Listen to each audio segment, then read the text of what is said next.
ராமநாதபுரம் மாவட்டம் பரமக்குடி அருகே பார்த்திபனூர் கிரெசன்ட் தனியார் பள்ளி பேருந்து சாலையோர பள்ளத்தில் கவிழ்ந்த விபத்தில் 12 குழந்தைகள் காயமடைந்தனர். கூடுதல் விவரங்களை செய்தியாளர் சந்திரசேகரன் வழங்க கேட்கலாம். சந்திரசேகரன், வணக்கம். இந்த விபத்து குறித்தான மேலும் விவரங்கள். வணக்கம். ராமநாதபுரம் மாவட்டம் பரமக்குடி அருகே பார்த்திபனூரில் கிரெசன்ட் என்ற தனியார் பள்ளி செயல்பட்டு வருகிறது. இந்த பள்ளியில் சுமார் 150 மாணவ மாணவிகள் படித்து வருகின்றனர். இப்பள்ளிக்கு சொந்தமான பேருந்து குழந்தைகளை ஏற்றிக்கொண்டு கமுதி பார்த்திபனூர் தேசிய நெடுஞ்சாலையில் தேவநேரி என்ற இடத்தில் வந்து கொண்டிருந்தது.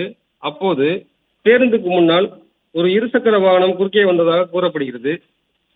இதனால் எடுத்து ஓட்டுநர் பிரேக் பிடித்துள்ளார். இதனால் கட்டுப்பாட்டை இழந்ததாக கூறப்படும் பேருந்து சாலையில் கவிழ்ந்து விபத்துக்குள்ளானது. இதில் பேருந்தில் இருந்த 12 பள்ளி குழந்தைகளுக்கு காயம் ஏற்பட்டுள்ளது. காயமடைந்த பள்ளி குழந்தைகள் 108 ஆம்புலன்ஸ் மூலம் பரமக்குடி அரசு மருத்துவமனையில் சிகிச்சைக்காக அனுமதிக்கப்பட்டனர்.